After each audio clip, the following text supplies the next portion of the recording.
Excuse me sister, కాటూరుకి సంబంధించిన patient Veeraswamy ఈ room లోనే ఉన్నారు అవును సార్. సారీ సార్, లోపల ట్రీట్మెంట్ జరుగుతుంది, ఎవరిని అలౌ చేయొద్దని డాక్టర్ గారు చెప్పారు. ఎస్పీ గారు అతని దగ్గర స్టేట్మెంట్ తీసుకోవడానికి వచ్చారు. Sorry, I can't help.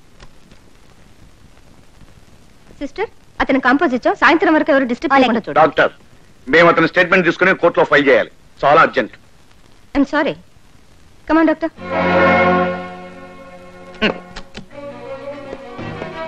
Please be seated. మేము ఇక్కడ కూర్చోడానికి రాలేదు, అతని దగ్గర స్టేట్మెంట్ తీసుకోవడానికి వచ్చాం. మాకు పర్మిషన్ లేకపోవడం ఏంటి? చూడండి, అతను గాయపడ్డ వ్యక్తి. ఇప్పుడు అతనికి స్టేట్మెంట్ కంటే ట్రీట్మెంట్ ముఖ్యం. మీరు ప్రతి కేసులోనూ ఇస్తే పోలీస్ డిపార్ట్మెంట్ అంటే ఏమనుకున్నారు? చట్టాన్ని పరిరక్షించవలసిన బాధ్యత మా మీద ఉంది.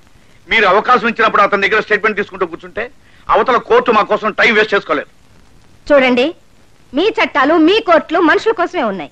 డాక్టర్ల దృష్టిలో మనిషి ప్రాణం కంటే విలువైంది మరొకటి ఉండదు. Mind it. మీరు ఇదంతా కావాలని చేస్తున్నారు. నిన్న కూడా మా వాళ్ళని ఎంటర్ కానివ్వలేదు. ఈ విషయం ఈ రోజు తెలిపవలసిందే. చూడండి, మీ కోపాన్ని మీ క్రింది అధికారులపైన నేరస్తులపైన చూపించండి, ఇక్కడ కాదు.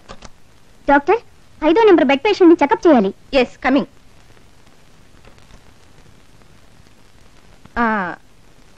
చూడండి, మీకు కాస్త హై బీపీ ఉన్నట్టుంది.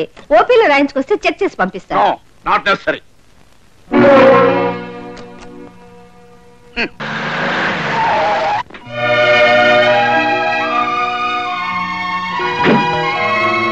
కళ్యాణి, మీ మావ ఇచ్చారా?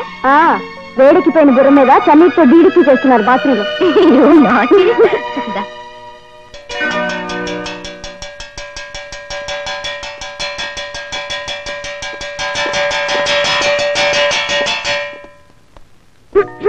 అందరూ యుద్ధానికి సిద్ధం అవ్వండి. కూరల్లో కారం లేదు, పప్పుచారులో ఉప్పు లేదు.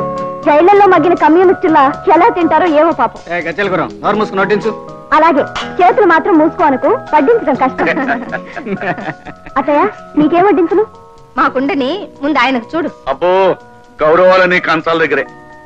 మంచాల దగ్గర ఇస్తున్నాగా, కాళ్ళు ఒత్తుతూ. ఏమిటమ్మా మీ ఇద్దరు ధోరణి చూస్తుంటే ఇదేదో కోల్డ్ వార్ లాగా ఉందే. కోల్డ్ వార్ కదరా, డైరెక్ట్ అటాకే. ఎవరో గాయపడ్డారని తెలిసి హాస్పిటల్ చూద్దామని వెళ్ళాను. ట్రీట్మెంట్ ఇస్తున్నాను, కాసేపు ఆగండి అన్నాను. ముక్కు మీద కోపంతో నాన్నగారు అక్కర్లేదని వచ్చేసారా? పైగా రుసరుసలు ఒకటి. ఇంతకీ గొడవ ఏమిటి నాన్న? కాటూరులో ఎవరో శంకరయ్య అనే మనిషి వీరాస్వామి అనే మనిషిని కత్తితో పొడిచాట. వీరాస్వామినా? అనే రిపోర్ట్ వచ్చింది. అయితే పబ్లిక్ ప్రాసిక్యూటర్ గా నాకు చేతి నిండా పనిపడింది అనమాట. నాన్న, ఇది నేను గెలవబోయే 32వ కేసు కాదు, ఓడిపోబోయే మొట్టమొదటి కేసు. తమ్ముడు, సారీ అన్నయ్య, మనసులో మాట అన్నాను.